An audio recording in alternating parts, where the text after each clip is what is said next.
Welcome to Mojo TV. వార్తల ముందుగా ముఖ్యాంశాలు. సర్పంచ్ గా కారుమంచి సంయుక్త విజయం నా గుండెను కదిలించింది.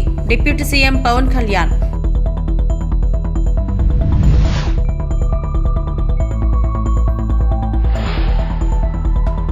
అచ్యుతాపురం ఎసెన్షియా ప్రమాద బాధితులకు వైఎస్ జగన్ పరామర్శ.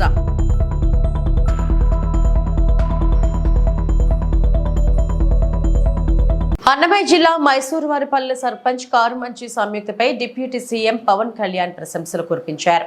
గత ప్రభుత్వ హయాంలో ఎన్నికలు అంటేనే భయపడే సమయంలో ఆమె బరిలో నిలిచి విజయం సాధించారన్నారు. స్వర్ణగ్రామ పంచాయతీ పేరుతో రైల్వే కోడూరు మండల మైసూరువారిపల్లెలో నిర్వహించిన గ్రామ సభలో పవన్ మాట్లాడారు. వైకాపా ప్రభుత్వం పంచాయతీ వ్యవస్థను నిర్వీర్యం చేసింది. ఎన్నికల సమయంలో రోడ్డుపైకి రావాలంటేనే అందరూ భయపడే పరిస్థితి. అత్యంత ప్రతికూల పరిస్థితుల్లో నిలబడి సంయుక్త విజయం సాధించారు. మిలిటరీలో పనిచేసిన భర్తను కోల్పోయి ఆయన ఆశయాలను ముందుకు తీసుకెళ్లాలని ఆమె భావించారు. నిజంగా అది నా గుండెను కదిలించింది. సంయుక్త పట్టుదల చేసి ఇలాంటి ఆడబిడ్డలు రాజకీయాల్లో ఉండాలని మనస్ఫూర్తిగా కోరుకున్నా. ఆమె గెలిచాక చాలా ఆనందంగా అనిపించిందని పవన్ కళ్యాణ్ అన్నారు. మన సంయుక్త గారు సర్పంచ్కి ఎన్నికై ఇందాక మాట్లాడిన ఆడపడుచులు పగడాల వరలక్ష్మి గారు మాట్లాడినా, అక్కడ టీచర్ల గురించి ఉపాధ్యాయుని మాట్లాడినా, ఆడబిడ్డలు చదివితే కుటుంబం కాదు, గ్రామాలే కాదు, దేశం కూడా ముందుకెళ్తుందని చెప్పి ద్రౌపది ముర్ము గారు ఒక పంచాయతీ స్థాయి నుంచి పంచాయతీ సర్పంచ్కి ఎదిగి ఈ రోజున భారతదేశానికి రాష్ట్రపతిగా ఉన్నారు. అంటే ఒక స్త్రీ శక్తి ఎలా ఉంటుంది అనేది మనం ద్రౌపది ముర్ము గారి దగ్గర నుంచి ప్రెసిడెంట్ గారు, అలాగే మన సంయుక్త గారిని చూసి నేర్చుకోవాలి. నేను మనస్ఫూర్తిగా ఎందుకు మైసూరువారిపల్లికి వచ్చాను అని అనడానికి, అసలు పంచాయతీ వ్యవస్థ నిర్వీర్యమైపోయిన సమయంలో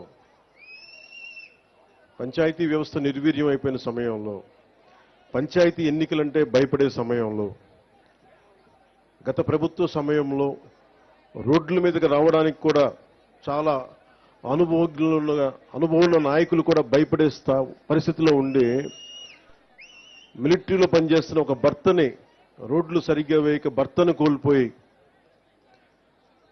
తన భర్తను కోల్పోయి గ్రామానికి భర్త ఆశయాలను ముందుకు తీసుకెళ్లాలి అని చెప్పి కారుమంచి సంయుక్త గారు సర్పంచ్గా నిలబడి అత్యంత ప్రతికూల పరిస్థితుల్లో నిలబడి గెలిచిన తర్వాత నాకు నిజంగా గుండె కదిలించేసింది. నేను ఆ రోజున కారుమంచి సంయుక్త గారికి నిలబడ్డప్పుడు నేను ఒకటే కోరుకున్నాను. ఆ రోజున అందరినీ, పంచాయతీలు చాలా కీలకం. 13,326 పంచాయతీలు మనకి. పంచాయతీలు చాలా కీలకం.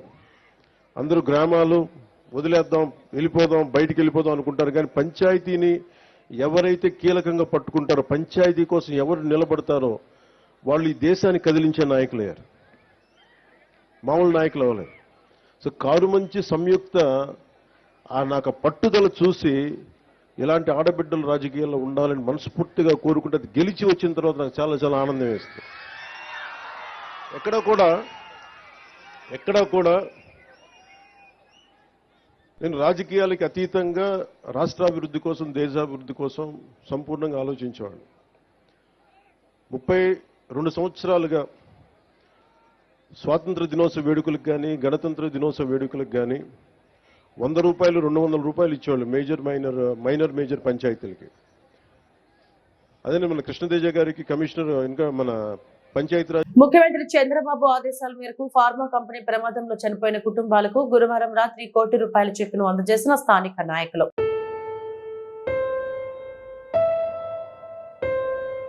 పశ్చిమ గోదావరి జిల్లా పాలకొల్లు గాంధీ బొమ్మల సెంటర్ లో ఆంధ్ర కేసరి టంగుటూరు వీరేశలింగం పంతులు 152వ జయంతి సందర్భంగా ఆయన విగ్రహానికి పూలమాలలు వేసి ఘనంగా నివాళులు అర్పించిన రాష్ట్ర జలవనరుల శాఖ మంత్రి నిమ్మల రామానాయుడు.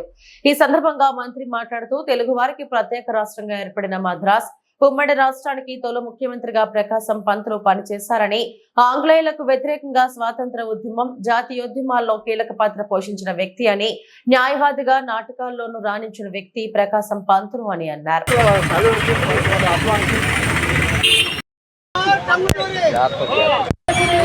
జోహార్ ఆంధ్రకేసరి, జోహార్ ఆంధ్రకేసరి, జోహార్ ఆంధ్రకేసరి, జోహార్ ఆంధ్రకేసరి, జోహార్ ఆంధ్రకేసరి,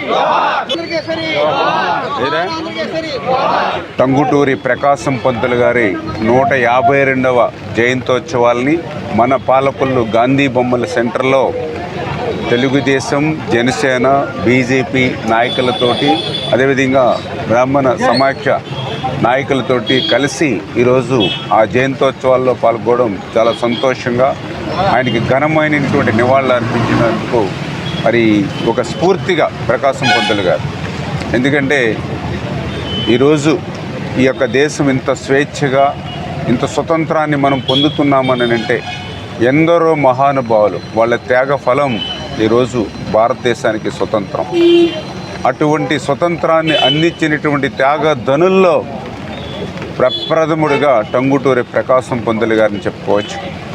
ఎందుకంటే ఆయన ఆ రోజు స్వతంత్రోద్యమంలో మేము కూడా చిన్నప్పటి నుంచి కూడా చదువుకుంటున్నప్పుడు కూడా ఒక రియల్ హీరోగా ఆయన చూసేవాళ్ళం. ఎందుకంటే ఆయన్ని బ్రిటిష్ వారు కాలుస్తామనంటే కాల్చుకోండని మరి రొమ్ము చూపించినటువంటి మరి వ్యక్తి ఆ రోజు టంగుటూరి ప్రకాశం పంతులు గారు.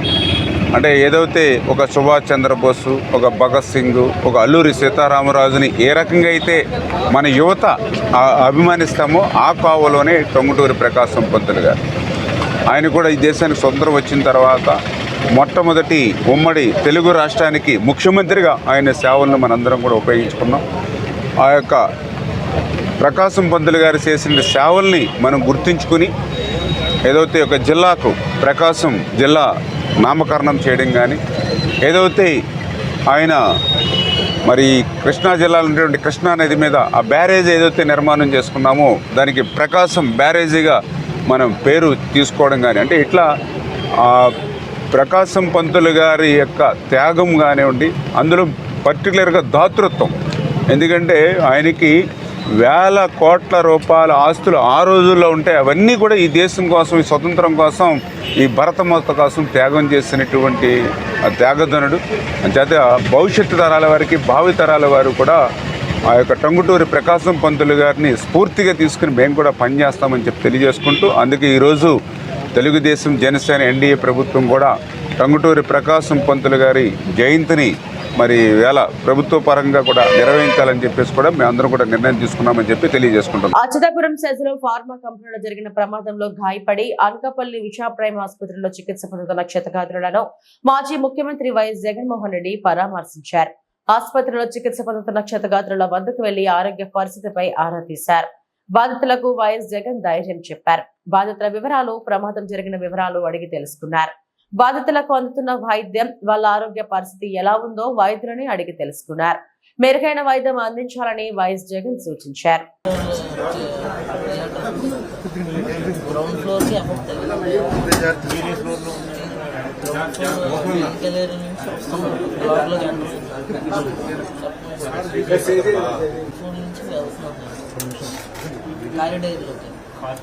ఇన్స్టెంట్ అంటే గ్రౌండ్ ఫ్లోర్ మీరు గ్రౌండ్ మీరు కారిడార్ ఫస్ట్ ఫ్లోర్లో జరిగినట్లు ఫస్ట్ ఫ్లోర్లో జరిగిన లాస్ట్ బైక్కి కూడా వెళ్ళారు సార్. ఫస్ట్ ఫ్లోర్లో జరిగింది. సో లక్కీగా షిఫ్ట్ చేంజ్ ఓవర్ కాబట్టి కొంచెం ఏరియాస్లో షిఫ్ట్ చేంజ్ ఓవర్ జనాలు ఉండటం వల్ల ఎక్కువ మంది ఎఫెక్ట్ అయ్యారు. కొంచెం ఏరియాస్లో షిఫ్ట్ చేంజ్ ఓవర్ ఫార్చునేట్గా, but all of the got like blast injuries, multiple glass particles ఇవన్నీ కూడా చుట్టూ మొత్తం స్ట్రక్చర్ ఉన్నాయి సార్. చెయ్య కట్టేది సార్ గుర్చుకుని గ్లాస్ పట్టింది sir. Dust 3 types of injuries sir. మొత్తం 3 types, మెయిన్గా 3-4 types of injuries. Last of వల్ల మల్టిపుల్ కట్స్ అయిపోతాయి. రెండోది కొంతమందికి ఫ్రాక్చర్స్ లేకపోతే ligament injuries, joint ligament injuries జరిగాయి సార్. మూడోది ఆ స్మోక్ ఇవన్నీ ఇన్హేల్ చేస్తాం వల్ల ఆ సూట్ అంతా కూడా లంగ్స్లోకి వెళ్ళిపోతుంది కూడా ఆవేశం ఇవన్నీ కూడా వస్తుంది. These are 3 types of effects. Plastic. Don't know, sir. But everyone is having different theories. We don't have an official comment as of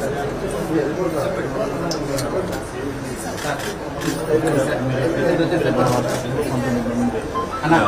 Max of people have attended here, sir. Only we have 25 people who came here, out of which 5 were very serious, so we did the primary referred them to higher center. One died here. Yes, sir. Medical, sir. One died here, where this is stating, sir. Mita 19 people are here, and they're stable, sir. They will require, sir. Yeah, the main symptom is pain. Chala suffering ఉంది ఎక్కువ.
Slab లేదు, slab పెట్టి మధ్యలో slab పైన మధ్యలో slab పెట్టి slab ఉచిత ఇసుక పాలసీ విధానం అమలుపై నిర్దిష్టమైన కార్యాచరణ సిద్ధం. అక్రమ మైనింగ్ విధానం పట్ల కఠినంగా వ్యవహరిస్తాం. ట్రాన్స్పోర్టర్లో నిబంధనలను ఉల్లంఘిస్తే 3 నెలలు నిషేధం అమలు చేస్తాం. రాజమహేంద్రవరం మీడియా సమావేశంలో తూర్పుగోదావరి జిల్లా collector P Prashanti, SP D Narasimha Kishore ఇసుక రవాణా విధానంలో నిబంధనలు ఉల్లంఘించే వాటికి సంబంధించి ఫిర్యాదులు స్వీకరించేందుకు 180042525540 08332417711 కు ఫోన్ నెంబర్లను అందుబాటులో ఉంచడం జరిగిందని తూర్పుగోదావరి జిల్లా కలెక్టర్ పి ప్రశాంతి పేర్కొన్నారు. ఇక్కడే మనకి శాండ్ అవైలబుల్గా ఉంది. ఇంకొక రీచ్లో మనకి కొంత శాండ్ ఉంది కానీ బట్ ఆ కొవ్వూరు అండ్ గోపాలపురం కాన్స్టిట్యున్సీలో మనకి చాలా ఎక్కువగా ఎన్ఆర్ఈజిఎస్ వర్క్స్ జరగడం వల్ల వాళ్ళకి కేటాయించడం జరిగింది. అయితే ఈ శాండ్ యాజ్ ఆఫ్ నౌ మనము డిఎల్ఎస్సి కంట్రోల్లో చేయడము, ముఖ్యంగా ఎన్ఫోర్స్మెంట్ డిపార్ట్మెంట్స్ ఎస్పీ గారి ఆధ్వర్యంలో వర్క్ చేయడం, అలానే మనకి శాండ్కి సంబంధించి మనము ఫ్రీ శాండ్ అంటే శాండ్ నుంచి ఎటువంటి రెవెన్యూని కూడా కలెక్ట్ చేయకుండా ట్రాన్స్పోర్టేషన్ హ్యాండ్లింగ్ ఛార్జెస్నే మాత్రమే మనం చేయడం జరుగుతుంది. అలా చేస్తూ వస్తున్న క్రమంలో మనకి కొన్ని ఇబ్బందులు ఎదురైనాయి. At the same time public కూడా కొన్ని చోట్ల ఇన్కన్వీనియన్స్ కలుగుతుంది అని తెలియడం జరిగింది. దానితో మరి ఇంకా కొంచెం బెటర్గా చేసే ఉద్దేశంతో ఇంకొన్ని చర్యలు తీసుకోవడం జరిగింది. అలానే మనకి సెప్టెంబర్ 2వ వారం నుంచి కంప్లీట్గా ఈ ఫ్రీ శాండ్ పాలసీ ఇంప్లిమెంటేషన్ అనేది 100% ఆన్లైన్ ప్లాట్ఫామ్లోకి వచ్చేస్తుంది. ఇప్పుడు వరకు అయితే మనము మనం కంప్యూటరైజ్డ్ ట్రక్ షీట్ జనరేట్ చేస్తున్నాము. అలానే 100% డిజిటల్ పేమెంట్స్ చేస్తున్నాం. ఇప్పుడు మనము మాన్యువల్గా మేము రిక్వెస్ట్ని తీసుకోవడం వలన చాలా వరకు అక్కడ ఏదైతే స్టాక్ పాయింట్స్ ఉన్నాయో అక్కడ క్యూ లైన్స్ చాలా పెరిగిపోతున్నాయి. సో క్యూ లైన్స్ ఒకసారి శాండ్ ట్రక్ షీట్ తీసేసుకున్న వెంటనే మరలా అతను అక్కడ పెట్టేయడం చేస్తున్నారు. సో దానివలన క్యూ లైన్స్ చూసి శాండ్ చాలా కొరతగా ఉందని బయట అనుకోవడం, అట్ ద సేమ్ టైం తను ఎక్కువ టైం వెయిట్ చేస్తున్నారు అని ట్రాన్స్పోర్టర్ ఎవరైతే తనకి శాండ్ బుక్ చేశారో వాళ్ళ మీద కొంచెం అధికంగా ఛార్జెస్ వసూలు చేస్తున్నట్టుగా కూడా తెలియడం జరిగింది. సో దానివలన ఎవరికి బుకింగ్ అనేది శాండ్ స్టాక్ పాయింట్ ఎక్కడైతే మనకి శాండ్ అవైలబుల్గా ఉందో అక్కడికి వెహికల్తో వచ్చి అక్కడే బుక్ చేసుకొని వెయిట్ చేసేది లేకుండా మేము అక్కడ నియర్ బై ఏదైతే మనకి ఆఫీస్ కైండ్ ఆఫ్ సెటప్ ఉందో, ఇప్పుడు రెండింటికి కూడా మనకి రైతు సేవా కేంద్రాలు అనేది దగ్గరలో అవైలబుల్గా ఉంది. సో అక్కడ మనం కౌంటర్ ఎస్టాబ్లిష్ చేయడం అనేది జరిగింది. సో ఎవరికైతే శాండ్ కావాలని అనుకుంటున్నారో బెనిఫిషరీస్, పెండియాలకు దగ్గరలో ఉన్న రైతు సేవా కేంద్రము, అలానే మనకి పంగలపర్రు దగ్గర ఉన్న రైతు సేవా కేంద్రానికి వచ్చి అక్కడ కౌంటర్ ఎస్టాబ్లిష్ చేశాము. అక్కడికి వచ్చి వాళ్ళు బుక్ చేసుకోవచ్చు. బుక్ చేసుకునేటప్పుడు మనము ఈసారి కొంచెం డీటెయిల్డ్గా క్యాప్చర్ చేస్తున్న డీటెయిల్స్ ఏంటంటే ఫోన్ నెంబర్, అలానే వాళ్ళ యొక్క ఆధార్ నెంబర్ గతంలో కూడా తీసుకున్నాం. ఇప్పుడు అడ్రస్ను కూడా డీటెయిల్డ్గా క్యాప్చర్ చేస్తున్నాం. సో బెనిఫిషరీ ఎవరు, ఎక్కడ, తర్వాత వాళ్ళ డోర్ నెంబర్, ఏరియాని క్యాప్చర్ చేస్తూ పర్పస్ దేనికోసం వాళ్ళు శాండ్ని తీసుకెళ్తున్నారు, అది హౌస్ కన్స్ట్రక్షనా, న్యూ కన్స్ట్రక్షనా, లేకపోతే రిపేర్సా, అలానే కొన్ని మనం ఇండస్ట్రీస్ కూడా ఇవ్వడం జరుగుతుంది. సో ఆ పర్పస్ కూడా మేము క్యాప్చర్ చేయడం జరుగుతుంది. దానితో పాటుగా వాళ్ళకి మేము ఏ టైంలో శాండ్ సప్లై చేయగలం, ఈరోజు నేను ఎస్పీ గారు వెళ్ళి ఆ పెండియాల రీచ్లో మేము కాసేపు స్పెండ్ చేసి చూసేటప్పుడు ఫుల్ కెపాసిటీతో మాకు పెండియాల దగ్గర ఉన్న స్టాక్. గత జగన్ రెడ్డి పాలనలో నెల్లూరు కార్పొరేషన్ లో దోపిడీకి పాల్పడిన వారిపై కేసులు నమోదు చేసి అరెస్టు చేయాలి. మార్టిగేజ్ ముసుగులో నెల్లూరు మున్సిపల్ కార్పొరేషన్ జగన్ రెడ్డి ప్రభుత్వంలో దోపిడీ చేశారు. డబ్బులు ఇస్తే కార్పొరేషన్ లో ఏ తాకట్టు ఆస్తులైనా రిలీజ్ చేస్తారు. 72 మార్టిగేజ్ రిలీజ్ చేయడం వలన 65 కోట్లు కార్పొరేషన్ కి నష్టం జరిగింది.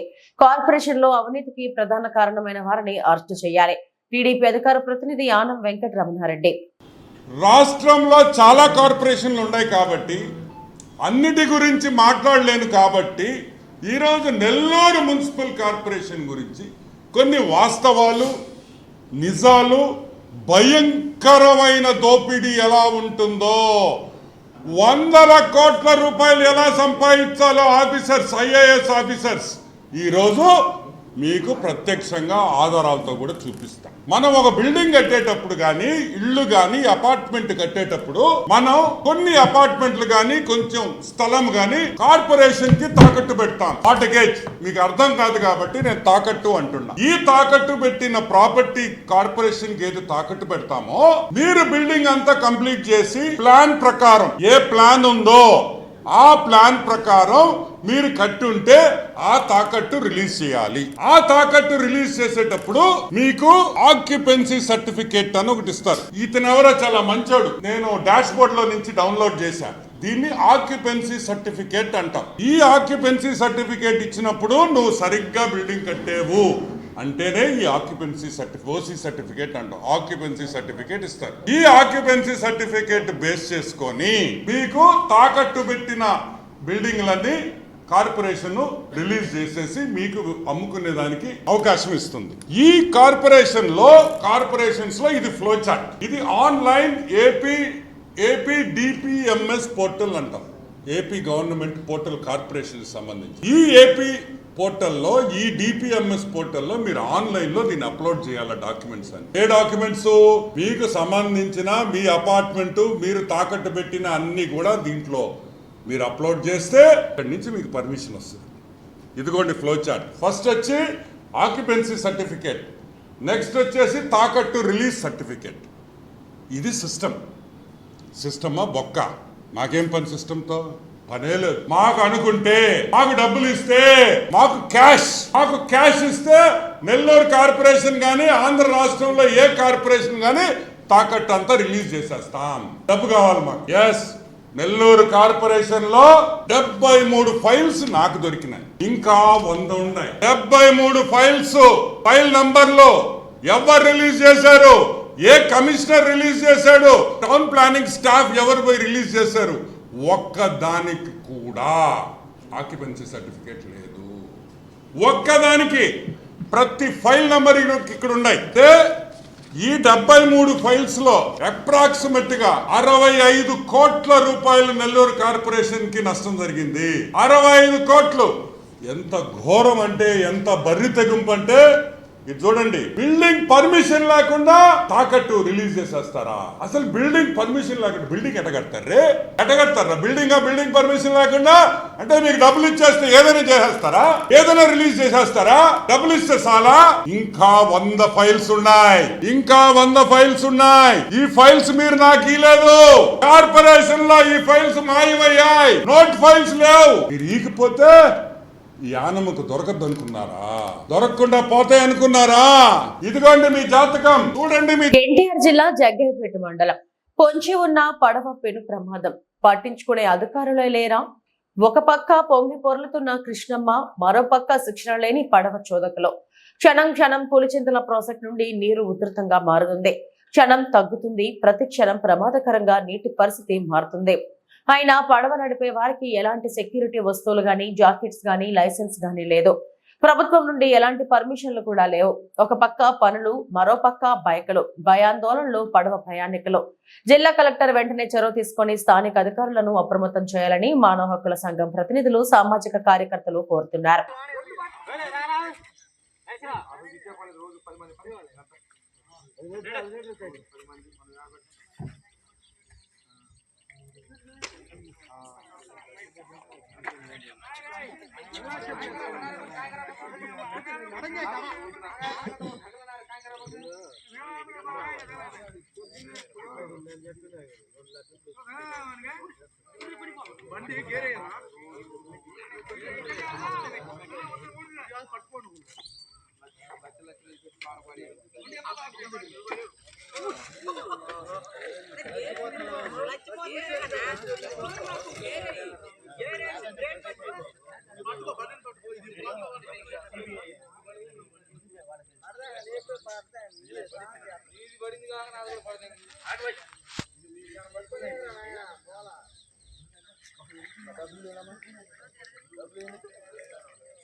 అవసరం లేదండి.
ఏలూరు జిల్లా ఏలూరు రైల్వే స్టేషన్ లో వందే భారత్ ఎక్స్ప్రెస్ ను ఆగే విధంగా కృషి చేసిన ఎంపీ మహేష్ కుమార్ కి ధన్యవాదాలు అంటూ ఏలూరు జిల్లా తెలుగు మహిళా ప్రధాన కార్యదర్శి ఉన్నమట్ల సునీత తెలిపారు. తెలుగు మహిళా ప్రధాన కార్యదర్శి సునీత మాట్లాడుతూ ఈ రోజు ఏలూరు పుట్ట మహేష్ కుమార్ యాదవ్ కృషి ఫలితంగానే కొన్ని రోజులలో మన ఏలూరు రైల్వే స్టేషన్ లో వందే భారత్ ఎక్స్ప్రెస్ ఆగబోతుంది. ఎంపీ ఏలూరు ప్రజలకు ఇచ్చిన మాట ప్రకారం ఈ రోజు నిలబెట్టుకున్నారు. పార్లమెంట్ లో వందే భారత్ ఎక్స్ప్రెస్ విషయంపై చర్చించి ఏలూరు ప్రజల యొక్క ఆశ కోరిక నెరవేర్చిన ఎంపీ మహేష్ కుమార్ కి రాష్ట్ర ముఖ్యమంత్రి నారా చంద్రబాబు నాయుడుకి ఏలూరు జిల్లా తెలుగు మహిళల తరపున నేను మనసారా కృతజ్ఞతలు తెలుపుకుంటున్నానని ఆమె తెలిపారు. పుట్ట మహేష్ కుమార్ గారిని ఏలూరు ప్రజలందరూ కూడా కోరటం జరిగింది. ఆ రోజు ఆయన మనందరికీ కూడా మాటిచ్చారు, ఖచ్చితంగా ఏలూరు రైల్వే స్టేషన్లో వందే భారత్ ఎక్స్ప్రెస్ నిలుపుదల కోసం నేను కృషి చేస్తాను అని. ఇచ్చిన మాటను నెరవేర్చడం కోసం మన ఎంపీ పుట్ట మహేష్ కుమార్ గారు పడిన అవిశ్రాంత కృషి ఫలితమే ఈరోజు కేంద్ర రైల్వే శాఖ ఏలూరు రైల్వే స్టేషన్లో వందే భారత్ ఎక్స్ప్రెస్ నిలుపుదల హాల్ట్ కోసం అంగీకరించింది. ఈరోజు ఉత్తర్వులను జారీ చేసింది. ఈ క్రమంలో ముందుగా మన ఎంపీ పుట్టా మహేష్ కుమార్ గారు రైల్వే బోర్డు చైర్మన్ గారిని, అలాగే సీఈఓ శ్రీమతి జయవర్మ సిన్హా గారిని, అలాగే రైల్వే శాఖ మంత్రి అశ్విని వైష్ణవ్ గారిని అనేక సార్లు కలిసి చర్చలు జరిపి, అలాగే మొన్న జరిగిన పార్లమెంట్లో ఈ విషయంపై ఆయన గళాన్ని సమర్థవంతంగా వినిపించి ఆయన పడిన కృషి ఫలితమే ఈరోజు ఈ నిలుపుదలకి కేంద్ర ప్రభుత్వం ఒప్పుకోవటం చాలా సంతోషంగా ఉంది. ఈరోజు ఏలూరు ప్రజలందరూ కూడా అటు విజయవాడ వెళ్ళవలసిన వాళ్ళు, ఇటు రాజమండ్రి వెళ్ళే ప్రజలందరూ కూడా చాలా హర్షం వ్యక్తం చేస్తున్నారు ఈ విషయంపై. ఈరోజు ఏలూరు ప్రజలందరూ కూడా పుట్టా మహేష్ కుమార్ గారి గురించి, ఆయన ఎంపీగా ప్రమాణ స్వీకారం చేసి 3 నెలలు గడవక ముందే ఆయన సాధించిన రెండో విజయం ఇది. ఇంతకు ముందే మనం చూసాం, పొగాకు రైతుల విషయంలో కేంద్ర ప్రభుత్వాన్ని ఒప్పించి ఒక జీవోను తీసుకొచ్చి 110 కోట్ల లబ్ధి రైతులకు కలిగే విధంగా చేశారు మన పుట్టా మహేష్ కుమార్ గారు, మన ఎంపీ గారు. ఇది రెండో విజయం. ఏలూరు రైల్వే స్టేషన్లో వందే భారత్ ఎక్స్ప్రెస్ నిలుపుదల కోసం కేంద్ర మంత్రులతో చర్చలు జరిపి ఈరోజు ఈ రెండో విజయాన్ని సాధించారు. ఒక ఏలూరి వాసిగా, ఏలూరు ప్రజలందరి తరపున మన ఎంపీ పుట్టా మహేష్ కుమార్ గారికి హృదయపూర్వక కృతజ్ఞతలు, ధన్యవాదాలు తెలియజేస్తున్నాను. అలాగే మన ముఖ్యమంత్రి నారా చంద్రబాబు నాయుడు గారికి, అలాగే కేంద్ర రైల్వే శాఖ మంత్రి అశ్విని వైష్ణవ్ గారికి కూడా ఏలూరు జిల్లా ప్రజలందరి తరపున హృదయపూర్వక ధన్యవాదాలు తెలియజేస్తున్నాను. Thank you MP sir. పశ్చిమ గోదావరి జిల్లా నర్సాపురం వైన్ కళాశాలలో ఆంధ్రప్రదేశ్ నైపుణ్యాభివృద్ధి సంస్థ ఆధ్వర్యంలో ఏర్పాటు చేసిన ఉద్యోగ దిక్సూచి మెగా జాబ్ మేళాను బొమ్మిడి నాయకర్ ప్రారంభించారు. మేళాకు 18 కార్పొరేట్ సంస్థల హెచ్ఆర్లు హాజరయ్యారు. జిల్లా నలుమూలల నుంచి సుమారు 1000 మంది నిరుద్యోగులకు ఉద్యోగాలు ఇచ్చారు. ఈ సందర్భంగా ఎమ్మెల్యే బొమ్మిడి నాయకర్ మాట్లాడుతూ, కూటమి ప్రభుత్వం అధికారంలోకి వచ్చిన తర్వాత జిల్లాలో తొలి ఉద్యోగ మేళాను నర్సాపురంలో ఏర్పాటు చేయడం చాలా సంతోషకరంగా ఉందన్నారు. రాష్ట్రంలో నిరుద్యోగులకు ఉపాధి కల్పించడమే తమ ప్రభుత్వ లక్ష్యమని చెప్పారు.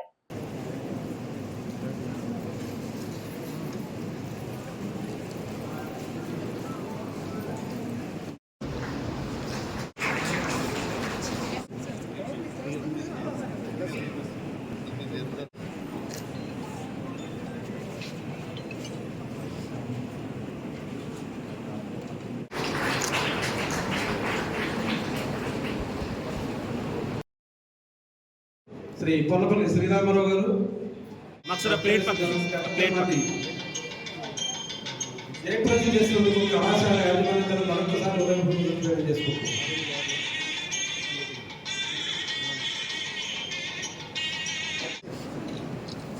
మొబైల్ అని పెట్టు అన్నా, తింటున్నా. హలో, మొబైల్ కొంచెం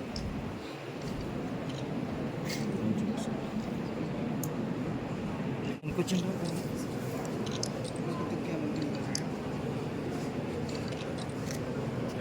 చాలా మంచి కార్యక్రమం ఇది. ప్రభుత్వం వారు, రాష్ట్ర ప్రభుత్వం, అదేవిధంగా కేంద్ర ప్రభుత్వం స్కిల్ డెవలప్మెంట్, స్టేట్ గవర్నమెంట్ నుంచి, అదేవిధంగా నేషనల్ కెరీర్ సర్వీస్ కేంద్ర గవర్నమెంట్ నుంచి 2 కంపెనీలు కూడా టైఅప్ అవి మరి యువతని ఉద్యోగాలు లేకుండా మరి ఎవరైతే ఇబ్బంది పడుతున్నారో వారిని ఎంకరేజ్ చేయాలని ఆలోచనతోటి మనం ప్రధానంగా కూడా దీనికి మనం అభినందించవలసింది ఎవరినంటే కనుక మన గౌరవ కలెక్టర్ గారు అయినటువంటి కలెక్టర్ గారిని అభినందించవలసింది. ఎందుకంటే మన రాష్ట్రంలోనే వాళ్ళ ఉద్యోగ దిక్సూచి అనే పేరుతో మొదటిసారిగా మొదటి కార్యక్రమం మన నరసాపురంలో, అదేవిధంగా మన వైఎన్ కాలేజీలో పెడతాం కూడా. నిజంగా మన నరసాపురం ప్రజలందరికీ కూడా మంచి ఒక సపోర్ట్, మంచి కార్యక్రమంగా నేను సందర్భంగా మనందరి తరఫున గౌరవ కలెక్టర్ గారిని నేను అభినందిస్తున్నాను.